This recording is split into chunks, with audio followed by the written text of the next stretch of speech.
기차로 출근합니다. 자, 간편하게 일생을 살아가는 간편녀를 이곳 스튜디오에 모셨습니다. 반갑습니다. 예. 도대체 이분은 어디에 이렇게 환경 호르몬들이 숨어 있을까요? 네? 아침에 일어나서 샴푸를 하셨죠? 아, 그러면 계면 활성제에 그 환경 호르몬이 들어있고요. 네. 또 그다음에 얼굴을 닦은 다음에 자외선 차단제를 바르셨네요. 그다음에 옷을 입었는데요. 이 옷에 이 세제를 사용하고 또 섬유 유연제를 써서 세탁을 했죠. 예. 그래서 거기에도 또 계면 활성제가 들어있기 때문에 마찬가지로 드라이 클리닝한 이 외투에도 똑같이 휘발성 물질이 들어있어서 그 안에도 환경 호르몬이 있습니다. 그다음에 플라스틱 물병으로 물을 먹었죠? 이 플라스틱 물병 안에도 역시 마찬가지로 환경 호르몬이 있고요. 티슈로 입을 닦았습니다. 그죠? 그 티슈에도 이런 게 있습니다. 또 머리에다 이렇게 스프레이를 뿌리셨어요. 여기에도 이게 들어있고요. 또 남자를 유혹하는 향수에도 저기요, 사람이 안 보여요. 마지막으로 이 캔커피 안에도 환경 호르몬이 있습니다. 간편녀는 거의 환경 호르몬녀라고 불러도 되겠습니다. 지금 뭐가 제일 걱정되세요? 보시는 것 중에는? 전부 다. 제가 전부 다. 솔직히 말해서 저의 생활을 찍어놓은 것 같아요. 예. 사실 플라스틱 물병에서 환경 호르몬이 많이 나온다 그러면 지금 시판을 할 수 없게 돼 있겠죠. 티슈에서도 그렇게 나왔다 그러면 티슈를 사용하지 못하게 해야 맞는 거잖아요. 아직까지는 아주 작은 양이 나오기 때문에 이미 우리가 좀 앞으로 될 수 있으면 노출되어 피해보자 있다. 이런 의미로 저희가 조금 과하게 설명을 드린 거라고 생각하셔도 좋겠습니다. 제가 또 제일 걱정되는 거는 그 음식이요. 저희가 흔히 플라스틱 그릇에 이렇게 담아가지고 냉장고에 보관하는데 그 음식을 먹으면 환경 호르몬을 섭취하는 건가요? 그 음식 용기를 팔 때는 적어도 환경 호르몬이 나오지 않는다라는 인증을 받아야만 팔 수가 있습니다. 이것은 국제환경단체인 그린피스에서 유해 물질이 많이 나오는 것부터 맨 꼭대기에다 놓고 적게 나오는 걸 밑에다 놓은 상태로 분류를 한 겁니다. PVC는 주로 우리가 창틀을 만들거나 그 파이프를 만들 때 쓰는 물질이죠. 이런 물질에서는 유해 물질이 훨씬 많이 나오는 걸로 되어 있고 또 PC라는 것은 폴리카보네이트를 얘기하는데 젖병이나 음식 용기를 만들 때 쓰입니다. 그러니까 좀 주의가 필요하고요. 그다음에 쓰인다. PET라는 건 우리 잘 아는 그 페트병. PET 페트병 있으시죠? 음료수나 또는 물 담아놓는 병. 그다음에 샴푸 용기 이런 걸 만들 때 또 PET를 쓰고요. 또 마지막으로 PP라고 폴리프로필렌 제품을 쓰게 되는데 주로 음식 용기나 또는 주사기에 많이 사용이 됩니다. 이런 물질들, 이런 원료를 이용해서 만든 것들은 열을 가했을 때 훨씬 많은 환경 오염 물질, 즉 환경 호르몬을 분비하게 돼 있습니다. 그러니까 같은 걸 사용하더라도 열을 가하지 않고 사용하도록 주의를 하셔야 할 필요가 있어요. 아니, 우리가 애들 젖병 우유 탈 때도요, 뜨거운 물을 붓잖아요. 그렇죠. 그리고 우리 음식도 거의 다 볶아서 집어넣거나 끓여서 집어넣거나 용기에다 집어넣는데 그렇다면 그럼 뭐 용기를 바꾸라는 얘기이신가요? 뭐 꼭 그런 건 아니고요.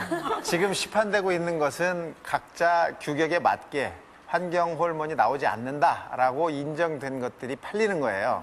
그렇지만 그런 것들한테 열을 가했을 때는 비스페놀이라는 것이 나올 수 있기 때문에 그 열에 가해지는 순간을 될 수 있으면 짧게 하고 될 수 있으면 식혀서 넣고 하는 식의 우리 스스로가 노력할 필요가 있다는 겁니다. 내가 사는 재질이 과연 무언지를 확인하실 필요가 있어요.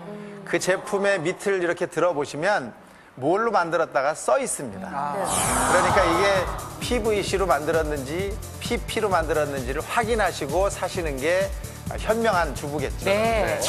환경 호르몬은 인체에 어떤 악영향을 미치게 될까? 그 궁금증을 낱낱이 파헤쳐준 모대 구로병원 비뇨기과 김건 교수, 제일병원 산부인과 민경 교수. 자, 그럼 함께 이제 풀어보도록 하겠습니다. 환경 호르몬은 무엇을 가장 위협한다? 그 빈칸 여러분 네. 채워주세요. 저기 생식 그 뭐라 그래야 되나? 생식기. 생식기. 생식 예, 능력? 생식기를 가장 위협한다. 여성의 출산을 가장 위협한다. 환경 호르몬 같은 경우는 내분비 아까 그 교란을 한다 그랬잖아요. 그러니까 성 정체성 같은 거까지도 아실 것 같아요. 야, 이거 또 봤어. 전문가분들이 많이 나오는데요. 무엇을 가장 위협하나요? 네, 이 성호르몬계를 가장 위협하게 되는데 그 이유는 이 환경 호르몬이 구조적으로 여성 호르몬과 가장 흡사하게 생겨 있습니다. 그렇기 때문에 우리 몸에 들어오면 여성 호르몬과 같이 작용을 하게 됩니다. 따라서 남성이 이런 환경 호르몬에 많이 노출하게 되면 이 남성 호르몬의 작용이 굉장히 억제되고요. 그리고 여성에서 많이 노출되면 여성 호르몬이 과다 분비되는 그런 효과를 나타내게 돼 있습니다. 그 말씀 정말이에요? 지금 말씀을 들으면서 이제 우리 자신보다도 우리 다음 세대가 참 걱정이 되죠. 그래서 환경 호르몬으로 인해서 우리 딸, 아들 또 어떤 일이 생기게 될지 저희가 준비를 해봤습니다. 네. 자, 우리 아이들에게 어떤 그 현상이 일어나게 될지 먼저 남자 아이부터 한번 살펴보도록 할까요?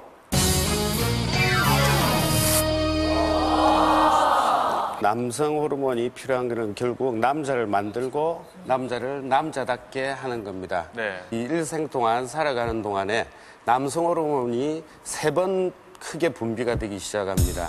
그래서 먼저 저기 그림에서 보시는 자, 화면에 것처럼 나오네요. 태아기 때 엄마 뱃속에 있을 때 그때 나와야 남성 생식 기관이 만들어지고 신생아기 때 커지고 그다음에 이제 사춘기 때 분비가 돼야 남자로서 2차 성징이 나타나죠.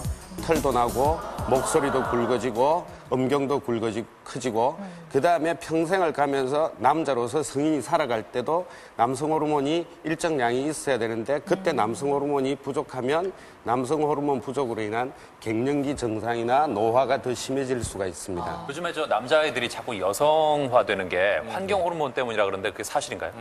네, 맞습니다. 임신이 되고 나서 엄마 뱃속에서 남자로 일단은 염색체로 인해서 정해지고 나면 남성 호르몬이 있어야 음경이 제 모양을 만들어지게 됩니다.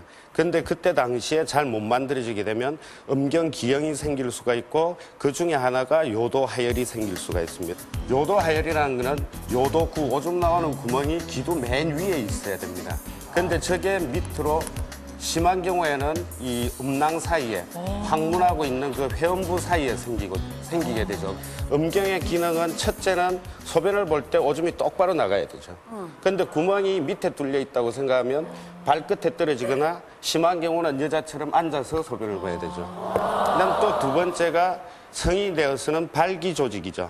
발기가 안 될 수가 있고 그다음 그 밑으로 요도가 있기 때문에 부부관계를 할 때 사정을 하면 정액이 질 속으로 쭉 들어가야 되는데 회음부에 뚫려 있으면 정상 사정이 안 되니까 그거로 인해서도 2차적으로도 불임이 될 수가 아니 있죠. 정말 이런 환자가 있습니까? 비뇨기과에서 보면 저는 그런 환자만 보기 때문에 굉장히 많습니다. 실제로 요도 하열애를 낳은 엄마들 피를 이래 보면은 앞에서 그 보여드렸던 플라스틱 같은 거에서 나오는 프탈레이트가 나온다든지 그다음 요도 하열이 있는 환자들 피를 뽑아보면은 여성 호르몬의 활성도를 측정을 해보면 남자임에도 불구하고 높다는 거죠. 그렇기 때문에 그 가능성이 굉장히 높다는 거죠. 자, 그래서 생기는 게 바로 여성형 유방인데요. 보시면은 옆에서 이리 보면은 남자임에도 불구하고 이 유두가 봉긋하고 그다음에 전몽아리가 서 있죠. 성형외과에서 여자들 가슴 큰 사람만 축소 수술을 하는 게 아니고 남자들도 상당히 저거 고민하고 수술을 받으러 오는 경우가 있습니다. 자, 이번에 그렇다면 이제 여자아이들에게는 과연 어떤 일이